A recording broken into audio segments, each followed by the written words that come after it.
Assalamualaikum warahmatullahi wabarakatuh. Hai teman-teman. Perkenalkan, nama saya Nailah Nurustina Permana. Saya bersekolah di SDN 81 Kecamatan Bojong Soang. Hari ini saya akan mereview Fishbone. Dan salah satu judul yang saya ambil dari cerita rakyat ini adalah Kisah Keong Emas. Dan kisah keong emas ini saya membawanya ke Fishbone. Mari kita jelaskan sama-sama apa sih Fishbone itu. Kapan itu terjadi? Pada zaman dahulu. Where? Di mana? Di pantai atau laut? Siapa tokohnya? Raja Ketamata, Dewi Galuh Ajeng, Chandra Kirana, Raden Inu Ketapati, nenek sihir, kakek yang baik hati, nenek dadapan. Apa? Chandra Kirana yang dikutuk menjadi keong emas. Mengapa? Karena Dewi Galuh Ajeng iri kepada Chandra Kirana. Bagaimana itu terjadi? Mari simak ceritanya. Alkisah. Raja Kertamarta adalah raja dari kerajaan Daha. Ia mempunyai dua orang putri yang bernama Dewi Galuh Ajeng dan Chandra Kirana yang cantik dan baik.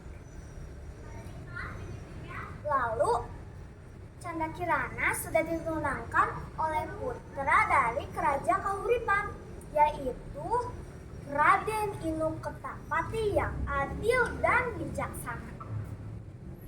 Tetapi saudaranya Chandra Kirana yaitu Dewi Galuh Ajeng sangat iri kepada Chandra Kirana karena ia menaruh hati pada Raden Inu Ketapati.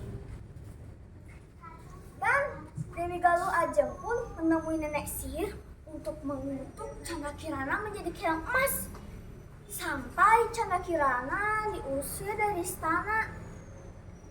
Ketika Chandra Kirana berjalan menyusuri pantai, nenek sihir pun muncul dan menyihirnya menjadi keong emas lalu membuangnya ke laut. Tetapi sihirnya akan hilang jika ia berjumpa dengan tunangannya. Pada suatu hari, seorang nenek sedang mencari ikan dengan jala. Lalu keong emas tersangkut di jalanya. Ia membawanya pulang dan ditaruhlah ke tempayan. Keesokan harinya, si nenek mencari ikan lagi dengan jala. Tetapi tak seekor ikan pun yang didapatkan. Lalu ketika ia balik ke rumahnya, ia kaget karena sudah tersedia makanan yang enak dan lezat. Si nenek bertanya-tanya, siapa yang mengirim masakan ini? Lalu si nenek berpura-pura ke laut, tetapi sebenarnya ia melihat apa yang terjadi. Ketika ia mengintip dalam jendela, ia kaget karena keong emas itu berubah menjadi gadis cantik. Lalu si nenek bertanya, siapa gerangan kamu, wahai putri cantik? Aku adalah Chandra Kirana yang dikutuk menjadi keong emas karena saudaraku iri kepadaku, berkata Chandra Kirana. Lalu Chandra Kirana berubah lagi menjadi keong emas. Nenek tertegun melihatnya. Sementara itu, Raden Inu Ketapati tak mau diam saja ketika tahu Chandra Kirana telah menghilang. Lalu Raden Inu Ketapati mengubah dirinya menjadi rakyat biasa. Dan nenek sihir pun tahu ketika tahu Raden Inu Ketapati berubah menjadi rakyat biasa. Dan nenek sihir pun mengganti wujudnya menjadi burung gagak. Dalam perjalanan, Raden Inu Ketapati kaget karena ia menemukan burung gagak yang dapat berbicara dan tahu di mana ia ingin ke suatu desa. Ia mengira burung gagak itu adalah sakti. Padahal burung gagak itu ingin ingin mengajarkan ke jalan yang salah. Pada di perjalanan, ia menemukan kakek yang kelaparan. Diberilah kakek itu makan. Dan ternyata kakek itu adalah sakti yang menolong Raden Inu Ketapati. Ia mengeluarkan tongkatnya lalu memukul burung gagak itu, lalu burung gagak itu menjadi asap.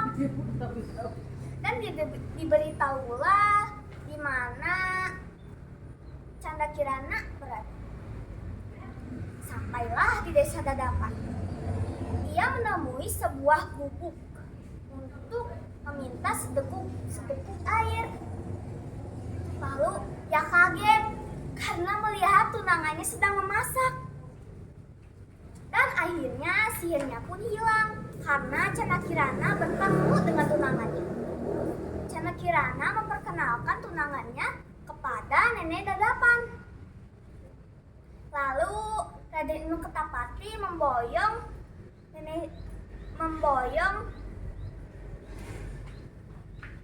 Canda Kirana itu ke istana. Dan Canda Kirana menceritakan apa yang terjadi kepada Sang Kertamarta. Sang Kertamarta merasa bersalah. Lalu Dewi Galuh Ajeng mendapat hukuman yang setimpal karena takut. Dewi Galuh Ajeng melarikan diri ke hutan dan terperosok jatuh ke dalam jurang. Dan akhirnya pernikahan Raden Inu Ketapati dan Canda Kirana pun berlangsung. Ia memboyong nenek Dadapan itu ke istana. Dan segitulah cerita dari saya. Dan hikmah yang saya dapatkan hari ini adalah jauhilah sifat iri, karena sifat iri itulah yang akan mencelakakan kalian sendiri. Sekian dari saya. Maafkan ketika ada kata-kata yang salah atau nama yang terlihat salah di kalian. Wassalamualaikum warahmatullahi wabarakatuh. Salam literasi.